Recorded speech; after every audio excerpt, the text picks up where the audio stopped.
Alright guys, in today's video, I'm going to show you how I decided to build a Terminator. Well, kind of. Let's see how that started. Alright, there I was, sitting 1 year ago in this exact same room, failing school, and my parents being ready to put me up for adoption.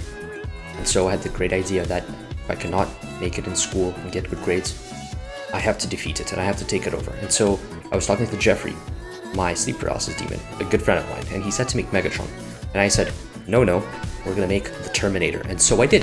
That's how the evil master plan began. It was very simple. I first thought of making the feet. But then, because I'm no degenerate, I decided to make a robotic hand. Alright, so now we have to define what the hand is. So we're gonna quickly cut this bit off here, because that's useless, and the thumb as well, because that's a bit too hard to make, and that's probably gonna be a future video that I'm gonna make. So now, we're left with these 4 amazing fingers and the palm. Now, what we're going to do next is we're going to take the finger off, and we're going to have to think small to make something big first. That's a very important step.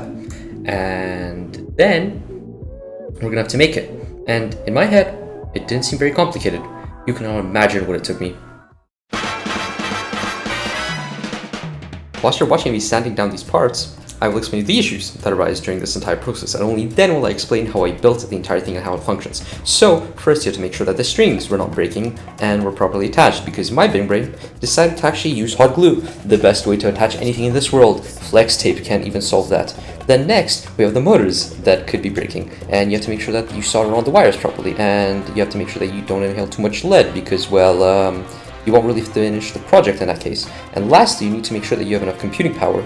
And so for that, I bought a 1490, an RTX 1490. Just kidding, I would have to not eat for an entire 2.5 years if I were to do that. And only once I solved these problems, I was able to actually build everything and put it all together. So now I'm going to explain you how the mechanism works. Each finger in this mechanism has 2 strings in it. And the strings are basically inversed. I'll show you later what this means. It's made out of 4 different parts. So you have the base, you have the bottom, the middle, and the top. So this is the fingertip, and then obviously it goes down in descending order.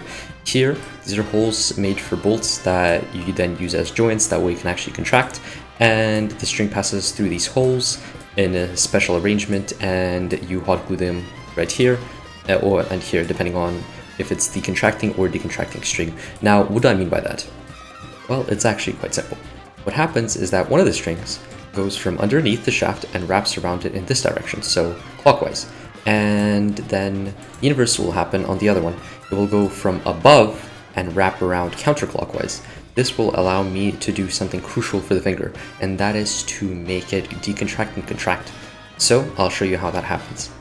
The right side of the finger contains the contracting string, and the left side contains the decontracting string.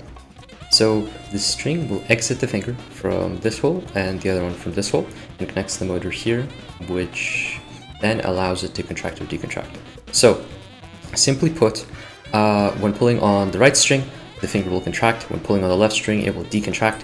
And I obviously added these little stoppers here, that way it doesn't decontract or contract too much, and that allows to replicate a natural motion of a human finger. Alright, now that we've built the mechanism, should be easy, right? Right, so I wouldn't really make you listen to me describe you all the code, so I'm gonna make it easier on you, and I'm gonna let this nerd speak, but in like times 10 speed, so enjoy the coding part of this video.